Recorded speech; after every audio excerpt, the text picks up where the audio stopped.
Assalamualaikum teman-teman, terima kasih sudah menonton video ini ya. Kalau kamu punya pisang di rumah, wajib banget bikin cemilan ini. Selain murah meriah, rasanya juga enak kok. Jadi bisa untuk cemilan keluarga, juga bisa untuk ide jualan loh. Nah, untuk pisangnya di sini saya pakai pisang yang murah, yaitu pisang kepuk atau pisang nipah. Sebanyak 4-6 buah yang ukurannya lumayan besar ya. Nah, ini kita kupas semua kulitnya. Kemudian udah selesai kita sisihkan dulu. Kita akan lanjut untuk memasukkan air ke dalam panci. Nah, ini airnya secukupnya aja. Kemudian kita simpan sarangan. Jadi kita menggunakan panci kukusan. Lanjut saya menggunakan loyang bulat. Kalau teman-teman nggak punya juga bisa pakai mangkok yang anti panas. Nah, ini kita masukkan kelapa parut. Ini sekitar 200 gram. Tidak lupa kita gunakan juga garam dapur. Nah, ini kita taburin aja di atas kelapa parutnya. Kemudian kita aduk agar kelapa parutnya itu rata ya, tidak menumpuk pada satu bagian. Nah, ini kita kukus dulu sebentar aja, 5-10 menit kita mengukusnya. Nah, ini setelah 10 menit kelapa parutnya kita kukus, jadi ini akan lebih awet dan gak mudah basi teman-teman. Kemudian untuk sisa airnya ini kita kecilkan apinya, tetap kita hidupkan. Kemudian di sini saya menggunakan singkong. Nah, ini singkongnya sekitar kurang lebih 900 gram. Ini singkongnya udah kita cuci bersih ya, kulitnya juga udah kita buang. Selanjutnya di sini saya menggunakan wadah yang agak lebih besar. Nah, singkongnya ini akan kita haluskan. Saya menggunakan parutan kelapa atau parutan singkong. Kalau teman-teman mau blendernya juga boleh, tapi kalau nggak punya blender cukup pakai parutan ini aja. Nah, dapatnya lumayan banyak ya teman-teman untuk singkong parutnya. Kemudian ini singkong parutnya kita bagi menjadi dua. Jadi masing-masing kurang lebih sekitar 400-450 gram ya.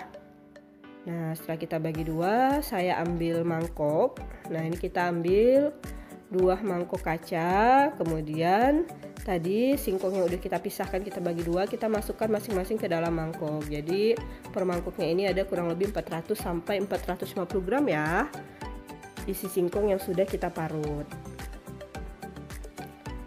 Oke, selanjutnya di sini saya menggunakan pewarna makanan. Nah, untuk yang mangkok satunya saya menggunakan merah rose atau lebih dikenal dengan pink. Nah, ini boleh 4-5 tetes kita kasih. Kemudian yang satunya lagi saya menggunakan warna kuning tua. Untuk warnanya bebas ya teman-teman. Kalau mau pakai warna oranye, warna hijau, warna biru bebas aja, atau warna coklat sesuai selera. Kemudian kita satukan antara pewarna dan singkong yang udah diparut. Nah, boleh gunakan tangan, juga boleh gunakan sendok. Jangan lupa pakai alas tangan ya, agar tangan kita juga tetap bersih dan tidak terkena dengan pewarna dari makanan. Oke, kemudian di sini saya tambahkan gula. Tadi kelupaan ya, saya gunakan setiap mangkoknya ini 4 sendok makan gula atau kurang lebih sebanyak 60 gram. Sama untuk yang mangkok satunya lagi juga 4 sendok. Jadi ini rasanya lumayan manis ya teman-teman. Kalau misalnya mau lebih manis boleh ditambahin lagi. Nah, ini kita satukan gula dan juga singkong parutnya. Kalau mau lebih creamy teman-teman bisa menambahkan lagi santan kental atau juga susu bubuk. Tapi kalau mau yang original ini udah cukup kok. Oke, ini udah selesai, kita sisihkan. Kemudian di sini saya menggunakan daun pisang ya teman-teman sebagai alas pembungkusnya. Nah, saya ambil dulu yang singkong berwarna kuning. Ini kita gunakan sekitar 1,5 sendok. Kemudian kita ratakan, kita pipihkan sampai membentuk seperti bantal ya teman-teman. Nah, kalau udah rapi seperti ini, selanjutnya kita ambil yang warna pink. Ini sama banyaknya, juga 1,5 sendok. Jadi nanti dapatnya lumayan besar ya untuk satu bungkusan ini. Kalau mau misalnya dapat bungkusan lebih banyak berarti bisa dikurangi takaran sendoknya. Oke, kalau udah rapi seperti ini langsung kita simpan ini pisang kepoknya di atas antara kuning dan juga pink. Nah, barulah selanjutnya kita bungkus ya teman-teman. Jadi ini kita seperti membuat lepat singkong atau lemet singkong ya teman-teman. Nah, untuk bagian atasnya ini boleh kita tusuk dengan tusuk gigi. Kalau nggak punya tusuk gigi juga bisa pakai staples. Cuman kalau pakai tusuk gigi ataupun tusuk sate lebih aman ya. Nah, untuk bagian bawahnya juga sama. Jadi ini nanti bentuknya lumayan besar dan dia bentuk seperti bantal teman-teman. Nah, ini satu bungkusnya udah jadi. Nanti ini dapatnya sekitar 4-5 bungkus ya. Saya akan lanjut untuk membungkusnya. Tonton video ini sampai habis ya teman-teman, dan jangan lupa tekan tombol subscribe-nya serta like video ini. Nah, ini yang udah kebungkus 2. Untuk selanjutnya saya akan selesaikan ya.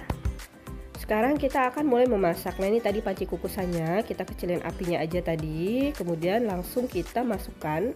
Jadi ini praktis banget, sisa dari panci kukusan dari kelapa parut bisa kita gunakan langsung untuk mengukus lemut singkong, atau ini bukan lemut ya, ini kalau saya bilang namanya di tempat saya itu kue kacamata. Jadi ada pisang di tengahnya. Nah, ini setelah kita kukus kurang lebih 30-40 menit. Nah, jadi kalau dia udah matang, dia teksturnya tuh jadi padat teman-teman, tekstur singkongnya, jadi nggak lembek lagi. Nah, ini bisa langsung kita angkat, kemudian kita dinginkan sebentar ya. Ini dia hasilnya setelah udah mulai agak dingin. Jadi dia setelah dingin tuh makin padat singkong dalamnya. Nah, ini kita langsung buka ya, kita ambil kuncinya atau tusukannya, kita buka langsung. Ini masih agak panas tapi udah bisa dipegang. Nah, ini ya teman-teman. Ini sengaja nggak saya kasih vanili agar aroma singkongnya itu orisinal ya. Kalau mau lebih harum bisa ditambahkan bubuk vanili. Nah, ini ya teman-teman, jadi cantik banget bentuk pelangi seperti ini. Kemudian kita bisa potong. Nah, jangan lupa pisaunya diolesi dengan minyak agar dia tuh nggak lengket ketika kita memotong singkongnya, karena ini kan dia tuh ada kenyal-kenyalnya gitu ya, kayak dia ada campuran tepung tapiokanya. Karena memang tepung tapioka itu kan terbuat dari singkong ya, dari endapan singkong. Nah, ini tadi kelapa parut yang udah kita kukus dan ini udah gurih, udah kita campur dengan garam. Nah, langsung aja kita lepasin satu persatu potongannya. Ini masih panas banget. Nah, teman-teman udah bisa lihat ya, ini cantik banget terlihat perpaduan antara kuning dan pink. Kalau mau pakai tambah hijau juga bisa. Nah, jadi kalau bisa memang ketika kita menggaulkannya di kelapa parut itu kondisinya masih panas ya, jadi kelapa parutnya tuh benar-benar menempel sempurna di setiap potongan-potongan dari kue singkong ini. Nah, ini ya, kita gaulkan seperti ini, jadi dia merekat karena potongan singkongnya tuh kayak agak lengket-lengket gitu. Nah, ini ya, nah, kita pisah-pisahkan kalau masih menyatu. Oke, ini udah selesai. Untuk yang bungkus lainnya akan saya potong, kemudian tinggal kita susun ke dalam piring sajian. Jadi teman-teman kalau misalnya ada acara di rumah, bisa bikin sendiri kue sajian tradisional seperti ini. Ini enak banget, murah meriah, cara bikinnya juga gampang. Bahan-bahannya juga mudah untuk kita temukan. Kalau mau lebih enak bisa ditambah susu bubuk dan juga santan kelapa. Nah, ini dia teman-teman, dapatnya lumayan banyak, jadi saya dapat 5 bungkus. Untuk tampilannya cantik banget ya dan lucu. Nah, ini untuk rasanya, ini rasa khas dari singkong dan juga perpaduan dengan pisang. Rasanya tuh tradisional tapi tetap enak, dan ini jauh lebih sehat karena kita tidak menggunakan minyak, tidak menggunakan pengembang ataupun belembut. Buat teman-teman di rumah, terima kasih ya sudah menonton video ini. Salam dari saya Nada Rafika TV, bisnis ibu rumah tangga. Assalamualaikum warahmatullahi wabarakatuh.